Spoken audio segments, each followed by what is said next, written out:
حرکت قطارهای مسافربر بین تاجیکستان و روسیه برقرار می شود. در ختلان قرار رئیسان زمین فروش را پروکراتور بیکار کرده است. قرغیزستان به ازبکستان و قزاقستان برق فروخته است. در قزاقستان مشتزنی نورس تاجیک از مسابقه بین المللی باکس مدال برنجی به دست آورد. بین تاجیکستان و روسیه بعد بیش از 2 سال توقف از 30 آگوست سال 2022 حرکت قطارهای مسافربر دوباره برقرار می شود. رسانه‌های روسی و تاجیکی در رابطه با برقرار شدن حرکت قطارها اطلاع می دهند. الکی در روسیه جدول حرکت قطارها را نشر کرده اند. با اطلاع خبرگزاری سپوتنیک تاجیکستان قطاره مسافربری رقم 329 دراب 330 از دوشنبه به ولگاگراد هفته یک مرتبه روزهای سه شنبه و از ولگاگراد به دوشنبه روزهای جمعه حرکت خواهد کرد. اولین حرکت این قطار روز 30 آگوست سال روان از دوشنبه به ولگاگراد صورت میگیرد.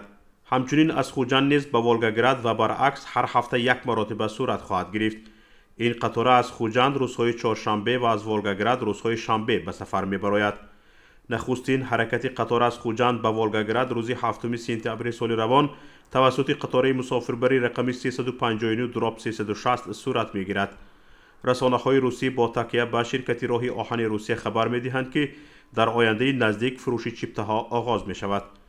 یادآور بشویم که شروع از 17 مارس سال 2020 حرکت قطارها میان تاجیکستان و روسیه با دلیل خروج بیماری کرونا ویروس موقتا قطع شده بود.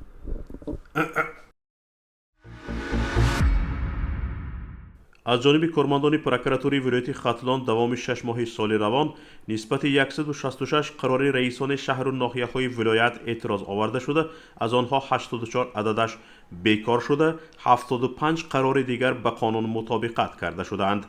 در این باره پیرزاده دلاور رئیس کمیته اداره زمینی ولایت ختلان در نشست مطبوعاتی به خبرنگاران اطلاع داد. و افزود که سبب بیکار شدن قرار رئیسان شهر و ناحیه ها غیر قانونی دادن قطعه زمین از جانب رئیسان به شخصانی که احتیاطمند نیستند می باشد.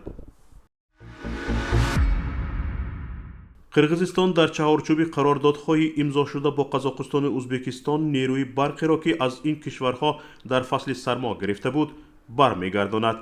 در این باره شرکت ایستگاه‌های برقی قرغیزستان خبر داده گفته است 18 ایول حجم آب در آبانباری تاختگلی این کشور 12 میلیارد و 699 میلیون متر مکعب را تشکیل می‌دهد و گفته مسئولان شرکت این نشان داد نظر به سال گذشته 1 میلیارد و 175 میلیون متر مکعب بیشتر می باشد. شرکت افزوده است که در رابطه با استعمالگران داخلی هیچ گونه محدودیت جاری نخواهد شد.